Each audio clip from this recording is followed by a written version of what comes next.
Mas, tolong bobol sandi HP ini. Hah? Bobol sandi? Iya, berapapun biayanya, aku bayar deh. Yaudah mbak, mana? Loh, ini kan ciri-ciri HP yang dicari polisi tadi. Permisi mas, selamat siang. Pak polisi, siang pak. Saya mau nanya apakah ada orang yang membawa HP bersandi ke sini? Hah? HP bersandi? Ciri-cirinya gimana pak? HP-nya itu berwarna putih dan pink dan ada retak sehelai di layarnya. Waduh, kalau untuk HP yang bapak sebutkan nggak ada itu pak yang kesini. Oh ya udah kalau gitu, saya permisi ya. Iya pak. Wah, pasti bener HP ini yang dicari sama pak polisi tadi. Apa aku telepon polisi tadi ya? Gimana mas? Bisa nggak? Tunggu mbak, masih aku coba.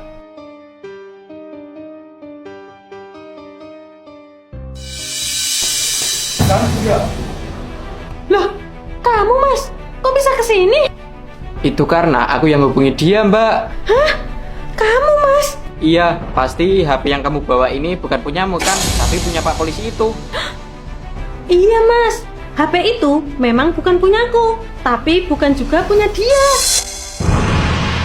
Gak punya uang, ngapain ya? Itu kan baju peralatan polisi. Nah, aku pakai ah. Wah, cocok juga aku pakai baju ini. Loh, siapa itu? Sepertinya itu konten kreator.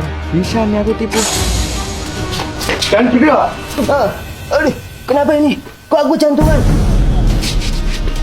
Waduh, kok dia malah pindah alam sih? Hah? Kenapa itu? Mas itu pindah alam setelah digertak polisi gedungan. Aduh, gimana ini? Hah? Ternyata tadi direkam. Sebelum dia menghapus buktinya, mending aku selamatkan dulu. Waduh, barang buktinya. Kalau nggak percaya, buka aja sandinya. Iya mbak. Iya mbak, ada video dia dan korbannya. Bener kan mas?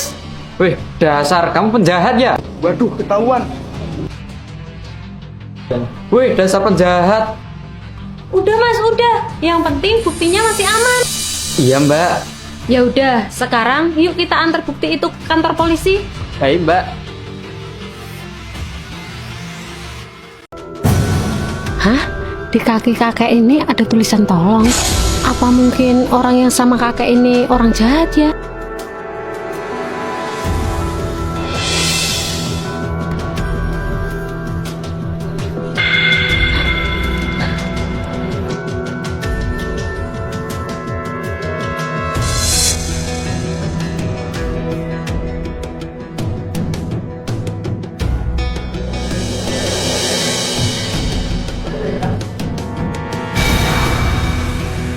Gimana mbak? Ada alas kaki yang cocok nggak buat kakekku ini? Waduh, kebetulan kosong mas. Aku carikan di tempat temanku ya. Ya udah, tapi jangan lama-lama. Iya mas. Awas ya kek, jangan macam-macam. Iya. Halo polisi, tolong ke lokasi yang aku kirim ya. Ini ada kakek-kakek jadi korban kejahatan. Oke, aku tunggu. Sambil menunggu polisi datang, aku cari aja deh alat untuk melumpuhkan penjahat itu. Loh, mana? Katanya membawakan sepatu buat kakekku. Kok tangannya kosong? Ternyata di tempat temanku juga sama mas, kosong juga. Lah terus, kemana aja tadi? Kok lama banget? Oh, tadi itu aku mampir dulu beli ini. Apa itu? Ini itu semprotan merica buat nyemprot kamu. Aduh, mata. Rasain mas, siapa suruh jadi penjahat? Hah? Dari mana kamu tahu mbak kalau aku ini penjahat? Dari tulisan tolong yang ada di kaki kakek ini. Sialan kamu kek. Sejak kapan kamu nulis tolong di kakimu? Ya sejak tadi mas. Awas aja kamu kek. Udah, nggak usah ngancem kakek ini lagi. Dengan begini, kamu akan buta sementara. Hah? Buta sementara? Iya, lalu polisi akan datang ke sini menangkapmu. Waduh, kok bawa polisi segala? Kabur aja dah.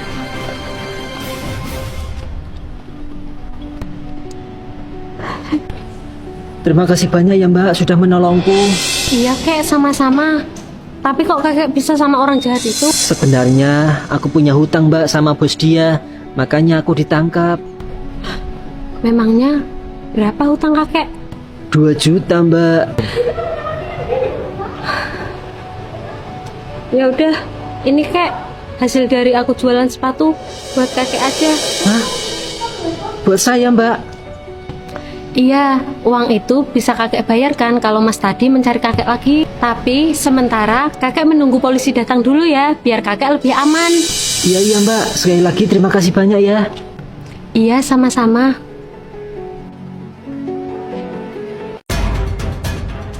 Hah? Kok Mbak itu memasukkan uang sedekah ke dalam saku? Aku nggak nyangka. Padahal kan dia sering meminta sedekah untuk pesantren. Sedekah untuk pesantren, sedekah untuk pesantren. Wah, Mbak itu mencari sedekah untuk pesantren. Mulia sekali Mbak itu dan pengurus pesantrennya. Wah, sepertinya udah terkumpul banyak nih. Tinggal aku setor deh ke Pak Pengurus.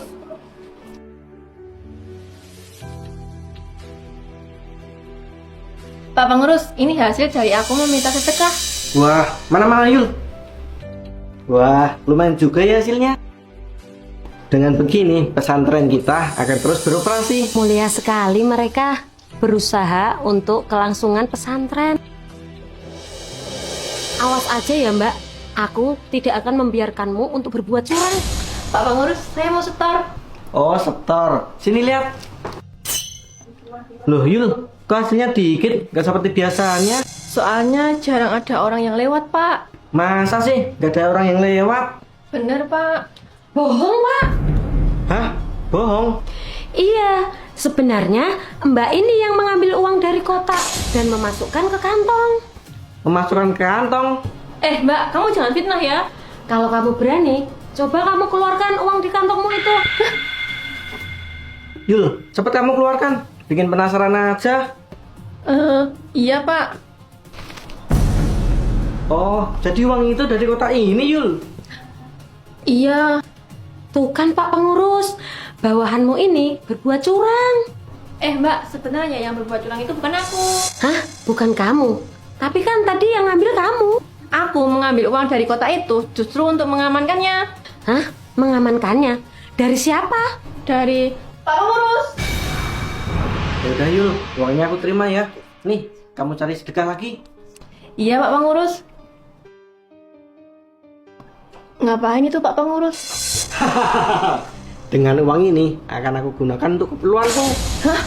Pak Pengurus mau korupsi?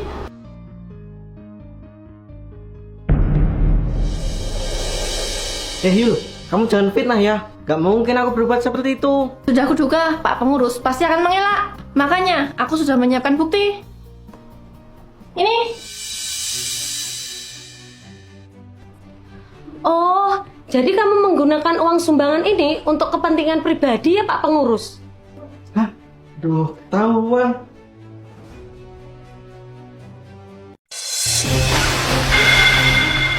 Woi bang, nggak sah sholatmu. Batalin. Malah diam lagi. Mau aku siram lagi? Ngapain sih Bang? Kok kamu gangguin orang sholat? Itu mbak, aku mau batalin mas itu sholat. Dosa kamu Mas, orang sholat kok mau dibatalin? Dosa, justru aku itu mau menolong dia mbak. Makanya aku mau batalin sholat abang itu. Emangnya kenapa Bang? Karena abang itu sholat salah arah. Harusnya kan ke kiblat. Malah dia ke utara. Cuma masalah itu toh. Mbak, sholat abang itu nggak bakal diterima kalau sholatnya begitu. Makanya tadi aku siram air agar bang itu membatalkan sholatnya. Malah dia diam aja. Bang, jelas abang ini nggak membatalkan sholatnya. Karena abang ini buta dan tuli. Jadi, mau kamu teriakin sekencang apapun, dia nggak bakal denger. Dan saat kamu siram air tadi, mungkin dia pikir hujan, jadi tidak membatalkan sholatnya. Jadi gimana dong mbak cara memberitahu abang itu? Sini, aku ajarin caranya Bang. Sekarang, Mas pegang pundak Mas ini. Ya mbak. Udah mbak, terus gimana ini mbak? Terus abang putar badan abang ini ke arah kiblat. Ya mbak. Udah mbak, terus apa lagi? Ya abang tinggal lepasin aja biar abang ini melanjutkan sholatnya. Nah, kalau begitu kan abang nggak perlu membatalkan sholat abang ini. Oh, betul juga ya mbak. Aku baru tahu. Makanya Bang, sebelum bertindak itu cari tahu dulu ilmunya.